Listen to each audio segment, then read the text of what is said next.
Hi, it's Rachel. In this video, we will be reviewing when to use a group versus a subgroup. We will look at what groups offer that subgroups do not have, what subgroups inherit from groups, what benefits to reporting and user management subgroups offer, and examples of when to use a group or a subgroup. Our review will start by looking at groups. Groups should be used when there is no overlap and separation is needed for reporting, workflows, documents, and overall access. Groups also have a key ability to use a different logo and branding. This will help if you need to work with separate business entities that are different from one another. Let's look at an example. My Company Inc. needs groups for internal and external workflows and transactions. My company's internal and external users need to see different logos and branding. Also, they want to be able to separate internal and customer transactions and reporting. All of these factors make the best choice to create two groups, one for internal users and another for external customers. My Company Inc. is used for internal purposes while My Company Customers is used for external purposes. They could make My Company Customers a subgroup of My Company Inc., but there would be a lack of overlapping usage. Customer workflows and reporting would then be included in other internal reporting, and the logo would have to be the same for the parent group. These are all the reasons why making My Company Customers a subgroup of My Company Inc. would not work. Next, we will review subgroups. Subgroups are helpful for organizing users, departments, businesses, and/or sales units that are in the same organization but want reporting separation. Subgroups should be used when you want to share common resources across a group while still separating transaction reports visibility.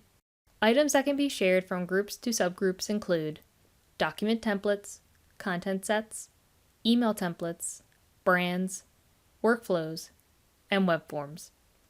It is worth noting that subgroups can create their own workflows and web forms, but all other items need to be created by the parent group as they will not have access to them. Subgroups inherit certain items from their parent group. Subgroups will automatically inherit the logo from the parent group. However, there are certain items that the subgroup will inherit only if it is not defined in the subgroup.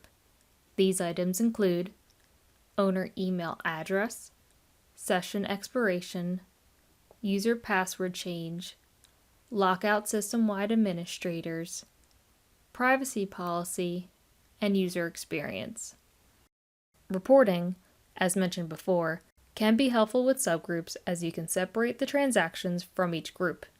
The report on the screen shows transactions, which then links to the subgroup the transaction was created in. This can especially be seen in the Trends report. This report shows transactions broken down by each group over time. Let's look at an example of when to use a subgroup. A simple example would be a sales department. You are a sales manager. You create some workflows that you want all your sales agents to launch, but you don't want all the sales agents to have views into each other's sales documents and reports. So you create a subgroup for each sales agent while the manager has full visibility over all of them by existing in the parent group. Our second example will go back to the group My Company Inc. This group is for internal usage. The company needs to create groups for marketing, accounting, and HR while allowing management to have access and insight into each group. These departments have some overlap such as a logo, branding, email templates, content sets, and more that they would use across each department. They will also have some items that they will keep separately, such as particular workflows and web forms. They do not want employees from each department to have access to each other's department's transactions and work. These factors allow us to determine that each department should have their own subgroup under the My Company Inc. group.